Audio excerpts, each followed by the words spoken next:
ლელო ძლიერი საქართველო დიდი ხანია ვადასტურებთ, რომ ჯარიმები, რომელსაც ოცნება იყენებს დემონსტრანტების წინააღმდეგ, არღვევს საქართველოს კონსტიტუციას.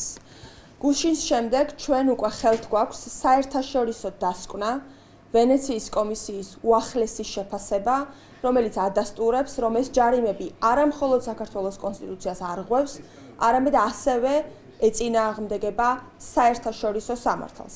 ამიტომ ჩვენი გეგმა არის ხელისუფლების ცვლილების შემდეგ ყველა ამ ჯარიმის გაუქმება.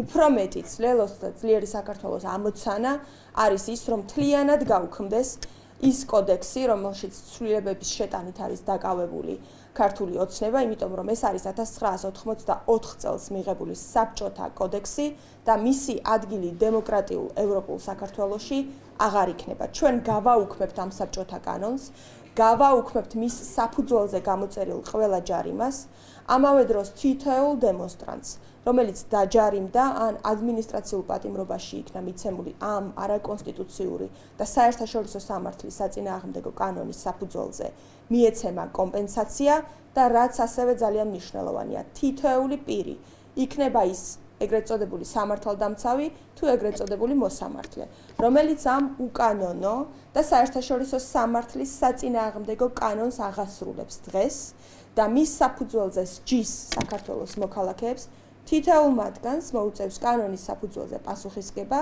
და კომპენსაციის წყარო იმ მოქალაქეებისა, რომელსაც დღეს ერჩის და დევნის ქართული ოცნება, იქნება სწორედ ამ ადამიანების მიერ მათ მხრიდან კანონის და სამართლის გამრუდების გამო მათ მიერ საკუთარი ქონებიდან გადახდილი თანხები, რომელიც წავა ამ ადამიანების კომპენსაციაში და ასევე კორუფციული გზებით მიღებული შეღავათების თუ შემოსავლებით შეივსება ბიუჯეტი, რომელიც შემდეგ გასწევს ამ კომპენსაციას მოქალაქეებისთვის, რომლებსაც დღეს ქართული ოცნება დევნის. ეს კორუფციული შემოსავლები მათ შორის იქნება ოფშორების შესახებ კანონის საფუძველზე მიღებული შეღავათები, რომელიც სამართლის და კონსტიტუციის პრინციპებს არღვევს.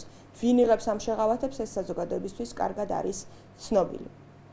ასე რომ ამ დასკვნის შემდეგ კიდევ უფრო მყარია ლელოს და ძლიერი საქართველოს პოზიციები იმასთან დაკავშირებით, რომ ეს არის კანონი, რომლის აღსრულება თავისთავად არის დარღვევა, თავისთავად არის სამართლის წინააღმდეგ სვლა, ყველა დაზარალებული იქნება კომპენსირებული და კომპენსაციას გადაიხდიან თავად ის ადამიანები, ვინც დღეს ამ უსამართლო და უკანონო სისტემას ემსახურებიან. მადლობა.